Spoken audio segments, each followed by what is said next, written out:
Okay, good morning all of you.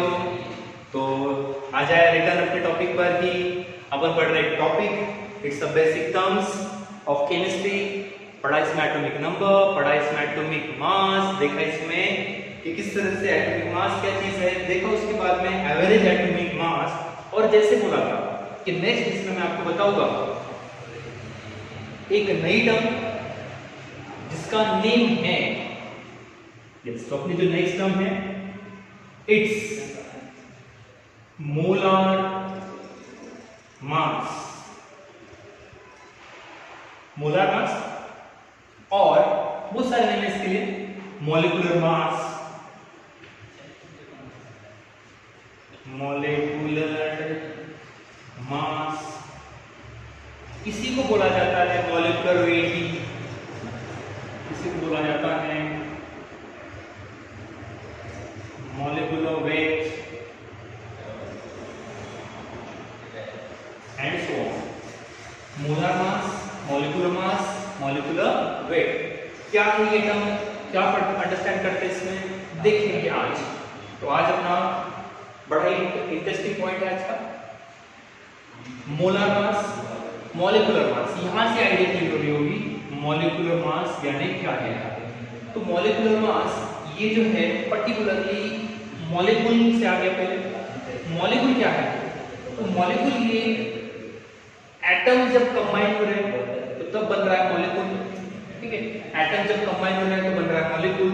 वैसे ही जब कोई मॉलिक्यूल को कंबाइन करने के बाद उनके मॉलिक्यूल का जो वेट होगा, उनका मास होगा, उसी को मॉलिक्यूलर मास बोला जाएगा। नेम ही बहुत कुछ बता दे रहा है। चलो, इससे पहले कि मैं आपको लेके चलूं मॉलिक्यूलर मास पे, ठीक है, यहाँ पे आपके पास मॉलिक्यूलर मास पे मैं लेके चलूं आपको।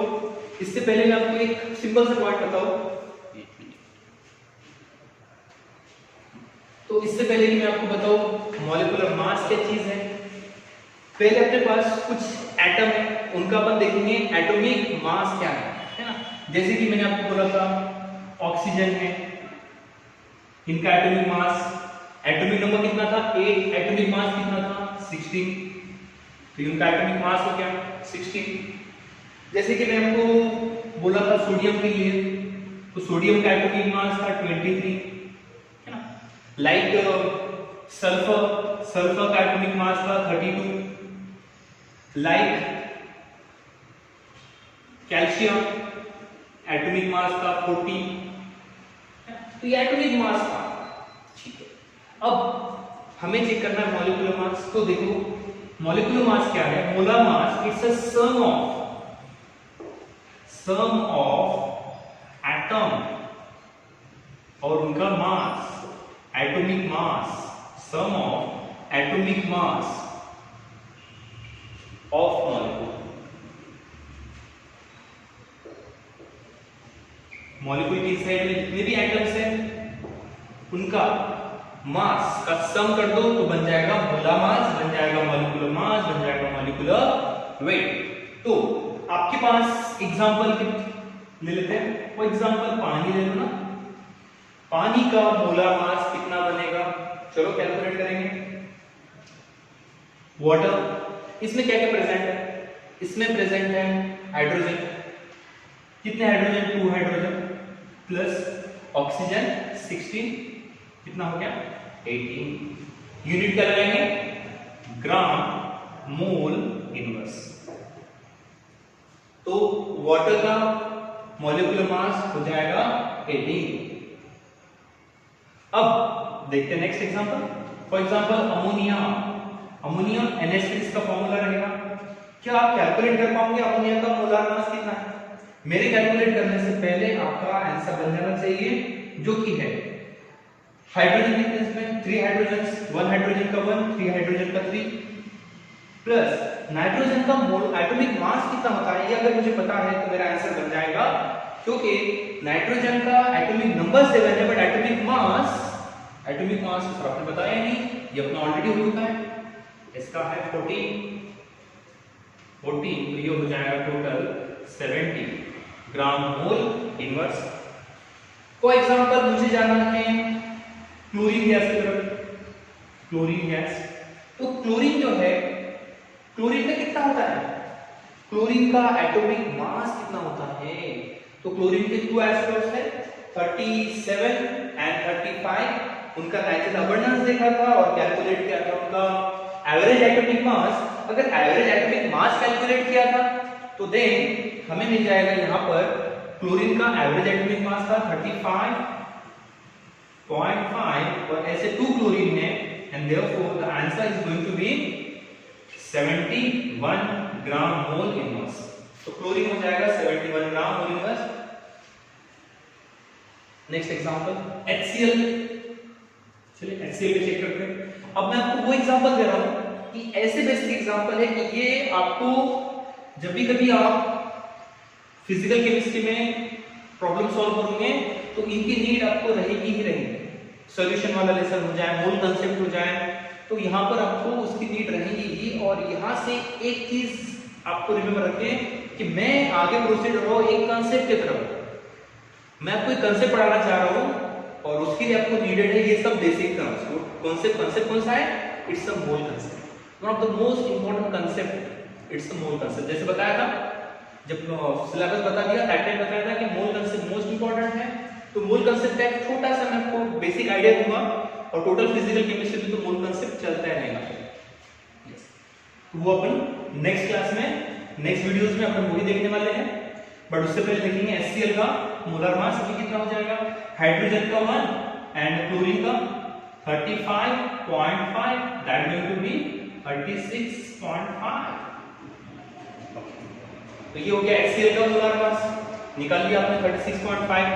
तो अब अगर HCl है तो ऐसे कुछ और एसिड ले लेंगे। For example HNO3। क्या इसका नेम आपको पता है? HNO3 इसका name it's a nitric acid. 98% concentrated nitric acid को क्या बोला जाता है? इसके लिए पर्टिकुलर नेम है ना। तो जो भी क्वेश्चंस मैं आपसे पूछता जाता हूं बीच में उसको आप नोट डाउन करें और जब भी कभी हम मिलेंगे तो बिल्कुल इस क्वेश्चंस का डिस्कशन अपन करेंगे, ठीक है। तो HNO3 हाइड्रोजन 1, नाइट्रोजन कितना होता है 14 प्लस ऑक्सीजन कितने हैं 16। कितने ऑक्सीजन है? ऐसे 3 ऑक्सीजन। 16 प्लस 16 प्लस 16 टोटल कितना हो गया? यस, आपका आंसर बन चुका होगा। It's 48 plus 14 62 and 1 63। तो ये HNO3 ऐसा है जो आपको यूज टू काम पड़ेगा। तो HNO3 को भी आपका मोलर मास आप रिमेंबर ही रख लें और ये लर्न हो ही जाते हैं। कितना यूज करेंगे हम, यूज पड़ेगा हमें इसका। Next acid, can you imagine कौन सा एसिड के बारे में डिस्कस कर रहा हूं? It's the king of chemical, the strong acid, the king of chemical. Yes, dealing with H2SO4। तो क्या आपको H2SO4 का मोलर मास कैलकुलेट करके आ गया? क्या मैं इसके लिए क्वेश्चन मार्क रख दूं या आपको उसका आंसर बता दूं? है ना, H2SO4 का मोलर मास क्या होना चाहिए? तो H2SO4 is the king of chemical. ऐसे ही एक वीक एसिड जो कि विनेगर में प्रेजेंट होता है उसका मोलर मास कैलकुलेट जो कर रहे हैं यहां पे theoretically, CH3 COOH acetic acid is called as is present in vinegar. Acetic acid, acid 2 carbon containing acid so called acetic acid. Acetic acid का भी मोलर मास आपको कैलकुलेट करना है।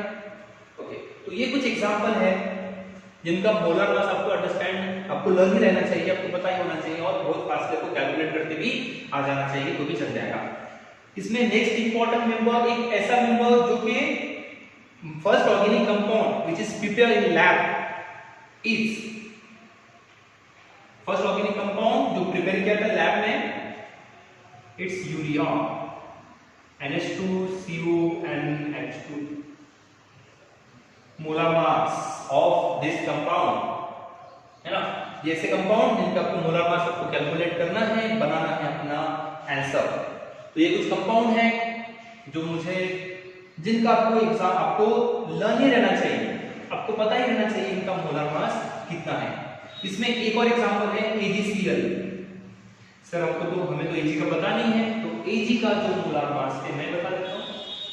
Ag का मोलर मास होता है 108। ओके, एंड Cl, दोनों को कर दो ज्वाइन तो बन जाएगा AgCl। तो ये कुछ ऐसे एग्जांपल है, बेसिक एग्जांपल जिनका मोलार मास आपको पता होना चाहिए। नेक्स्ट अपनी टर्म जो थी इस मोलार मास मॉलिक्यूलर वेट, क्या बोला, sum of atomic mass, atomic mass को सम कर दो, ज्वाइन कर दो और बना दो उनका, उनको ज्वाइन करके उनका जो आंसर आएगा वो आपका मोलार मास होता है। जैसे कि मीथेन है आपका CH4, उसका भी आपको आंसर पता हो जाना चाहिए। हाँ, यहाँ पर कुछ और एग्जांपल मैं आपको दे रहा हूँ जिसको आप कैलकुलेट कर लेंगे। फॉर एग्जांपल आप कैलकुलेट करेंगे ग्लूकोज का, सर ग्लूकोज का फॉर्मूला लर्न कर लो, इट्स C6H12O6। फोटोसिंथेसिस, रेस्पिरेशन दोनों भी प्रोसेस में ग्लूकोज का यूज रहता है ना, एक तो प्रिपेयर होता है, एक तो यूटिलाइज होता है glucose. Then cane sugar, then this one is glucose no,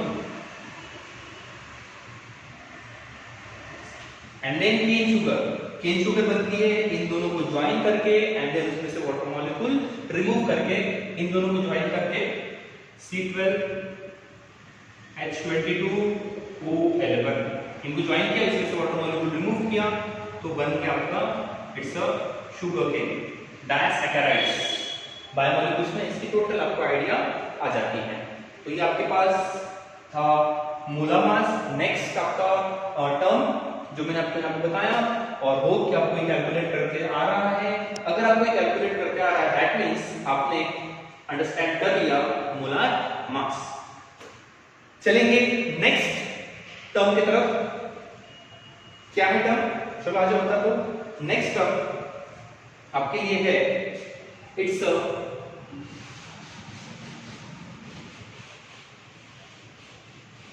आपके पास बन चुका है, आपके पास बन चुका है एटॉमिक मास, आपके पास बन चुका है मोलार मास। अब यहां से इन दोनों से रिलेटेड आपके पास एक टर्म है, उसको बोला जाएगा, देखो आपके पास क्या बना, आपके पास बना एटॉमिक मास।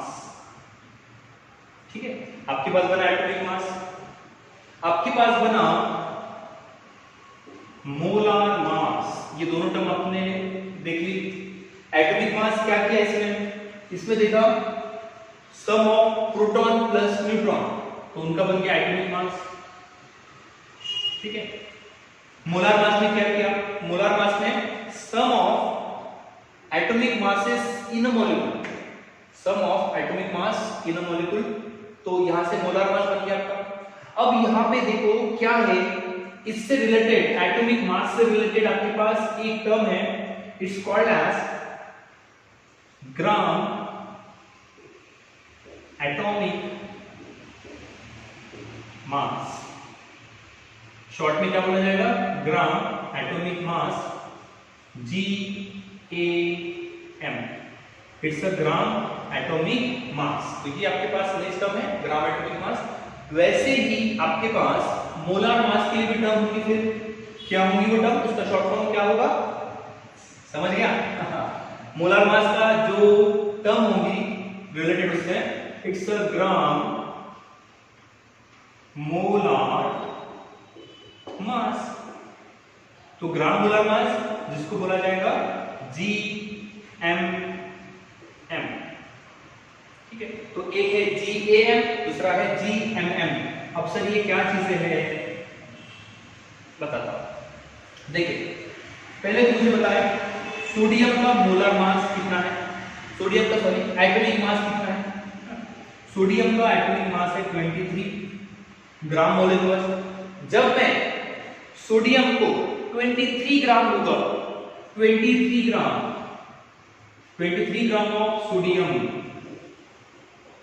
सोडियम क्योंकि एक एटम है और उसका 23 ग्राम लेना, ये हो जाएगा 1 GAM for sodium, 1 GAM for sodium. जितना उसका मोलार, जितना उसका एटॉमिक मास होता है उतना वेट आप अगर ले लोगे, उतना मास अगर आप ले लोगे ग्राम में, तो वो बन जाएगा उसका ग्राम एटॉमिक मास। तो ये हो गया सोडियम का ग्राम एटॉमिक मास। अब मैं आपसे क्वेश्चन करूं, मुझे कैल्शियम का 1 GAM बनाना है तो कितना मैंने मास लेना चाहिए, कितना ग्राम लेना चाहिए? तो आप बोलोगे सर कैल्शियम का जो एटॉमिक मास है वो तो 40 है कैल्शियम का, है? कैल्शियम का 40 है तो आपको लेना पड़ेगा 40 ग्राम ऑफ कैल्शियम। तो 40 ग्राम ऑफ कैल्शियम जब आप लोगे तो वो बन जाएगा उसका GAM, 40 ग्राम ऑफ कैल्शियम। ठीक है, तो इस तरह से अगर मैं मैग्नीशियम के बारे में बात करूं तो मैग्नीशियम एक एटम है, उसका मोलर मास 24 है, तो मुझे क्या करना चाहिए? मैंने लेना चाहिए 24 ग्राम ऑफ Mg, तब जाके वो बन जाएगा उसका ग्राम atomic mass. 1 gram atomic mass of sodium is 23 gram, for calcium is 40 gram and for magnesium is 24 gram respectively. अब आगे प्रोसीड करेंगे। अगर आपको ग्राम एटॉमिक मास का मीनिंग अंडरस्टैंड होता है, अब मैं आपको लेके चलता हूं नेक्स्ट टर्म की तरफ जो कि आपका है ग्राम मोलर मास। अगर आपको ग्राम एटॉमिक मास अंडरस्टैंड हो गया होगा तो ही आपको अंडरस्टैंड हो जाएगा ग्राम मोलर मास। अब ग्राम मोलर मास क्या है? तो ग्राम molar mass for example water है, वाटर H2O है ना, H2O का मोलर मास कितना आया था? H2O का मोलर मास मैंने कितना कैलकुलेट किया है? चलो कैलकुलेट करेंगे। हाइड्रोजन के लिए 2, ऑक्सीजन के लिए 16, दोनों मिला के हो जाएगा 18। बट जब मोलर मास आता है तो उसके लिए हम यूज करते हैं पर्टिकुलरली ग्राम मोल इनवर्स। तो मोलर मास के लिए जो टर्म यूज किया था it's a gram mole inverse. ठीक है, वही ग्राम मोलर मास के लिए जो टर्म लगाएंगे उसमें लगाएंगे आप ओनली ग्राम, ग्राम में लेंगे उसको। H2O कितना ग्राम लेना पड़ेगा? तो H2O लेना पड़ेगा आपको, H2O आप ले लो 18 ग्राम। 18 ग्राम ऑफ H2O वो हो जाएगा 1 GMM of H2O। 1 GMM of H2O बनाने के लिए आपको चाहिए होगा 18 ग्राम ऑफ H2O। अच्छा, आपको ये बताइए कि 18 ग्राम ऑफ H2 यानी कितना ml ऑफ H2 होता है? ये 18 ग्राम ऑफ H2O मींस कितना ml ऑफ H2 होगा? मेरे पास पानी है, 18 ग्राम मैंने H2 लिया, तो वाटर एक ऐसा एग्जांपल है जिसकी डेंसिटी 1 है। Water is a single example जिसकी डेंसिटी 1 है एंड देयरफॉर इसका 18 ग्राम लो और 18 ml लो, दोनों का मीनिंग सेम है, but it's only applicable for water, किसी और के लिए एप्लीकेबल नहीं है। सपोज मैंने H2SO4 लिया, H2SO4 90 ml ले लिया मैंने, सपोज तो उसका ग्राम डिफरेंट होगा, उसका वेट डिफरेंट होगा, उसका वॉल्यूम डिफरेंट होगा, मास डिफरेंट होगा। क्यों? क्योंकि डेंसिटी डिफरेंट है। अपने पास फॉर्मूला है ना डेंसिटी का, साइड में मेंशन कर देना। डेंसिटी इज नथिंग बट क्या होता है फॉर्मूला? डेंसिटी का फॉर्मूला क्या है? Density is mass by volume, है ना? तो मास बाय वॉल्यूम आपका फॉर्मूला है। तो यहां पर वाटर की डेंसिटी 1 है, देयरफॉर इसको अगर मैं कन्वर्ट करना चाहूं मास को वॉल्यूम में कन्वर्ट करना चाहूं तो यहां पर उसका आंसर 18 ही रहेगा। देयरफॉर 18 ग्राम पानी, 18 ml पानी, इनका मीनिंग सेम रहता है और 18 ग्राम वाटर बनाएगा आपका 1 ग्राम मोलर मास ऑफ वाटर। ले अब ऐसे ही हम फाइंड करेंगे कुछ और, इसके लिए वहां पे अप्लाई करेंगे, उसको देखेंगे। फॉर एग्जांपल मुझे रिलेट करके दो, ये टर्म मुझे रिलेट करके दो आप HNO3 से। HNO3 का मैंने क्या करना चाहिए? HNO3 के लिए मैंने क्या करना चाहिए? तो HNO3 का मैं सबसे पहले कैलकुलेट करूंगा मोलर मास, और आपको अगर मोलर मास कैलकुलेट करके आता है तो कुछ नहीं करना है, उसके आगे लगा देना है ग्राम। उतना ग्राम मैंने अगर HNO3 ले लिया है तो वो मिलके बनाएगा उसका 1 ग्राम 1 GMM of HNO3 and exactly आप लोगों के आंसर कितने हैं? यस, इट्स 63 ग्राम है ना। 16 3 48 plus 14 plus 1 that going to be 63 gram, जो कि बन जाएगा 1 GMM of HNO3। Sir HNO3 तो लिक्विड में रहता है, तो ऑब्वियसली ये उसके अपन ने मास लिया, इसका क्या 63 gram of HNO3 63 ml of HNO3 होगा? No, it's only applicable for water, क्योंकि वाटर की डेंसिटी 1 है, बाकी किसी का एप्लीकेबल नहीं होगा। तो इसकी डेंसिटी से रिलेट करेंगे इसका ml में कन्वर्जन। नेक्स्ट आपके पास है H2SO4। क्या बोला था इसको? इसका एक कॉमन नेम है, इसको बोला जाता है किंग ऑफ केमिकल। सर ये ऐसे एग्जांपल क्यों ले रहे हो आप? क्योंकि ये एग्जांपल हमें यूज टू रहते हैं। तो next example H2SO4 king of chemical, कितना बना था आपका आंसर इसका? चलो मैं आपको एक बार कैलकुलेट करके बताता हूं कि how to calculate gram molar mass of H2SO4। चलिए फर्स्ट ऑफ ऑल इसका मोलर मास कैलकुलेट करेंगे H2SO4 का। कितना बनेगा? हाइड्रोजन के लिए 2, सल्फर के लिए कितना लिखा था सर आपने? Sulphur is going to be 32 and oxygen 16, but ऐसे तो कितने ऑक्सीजन है? 4। 16 प्लस 16 प्लस 16 प्लस 16 आपको पता है, उसके लिए डायरेक्ट करेगा मल्टीप्लाई कर दो 4 से, आपका आंसर बन जाएगा it's 64 plus 32 and plus 2 is going to be 98 हो रहा है। अब आपको क्या करना है? आपको कुछ नहीं, आपको बोलना है 98 ग्राम ऑफ H2SO4 हो जाएगा 1 GMM of H2SO4। Yes, exactly. तो ये है next term, gram atomic mass, term number 5, and gram molar मास आपकी नेक्स्ट बेसिक टर्म। होप कि आपको ये दोनों भी क्लियर है।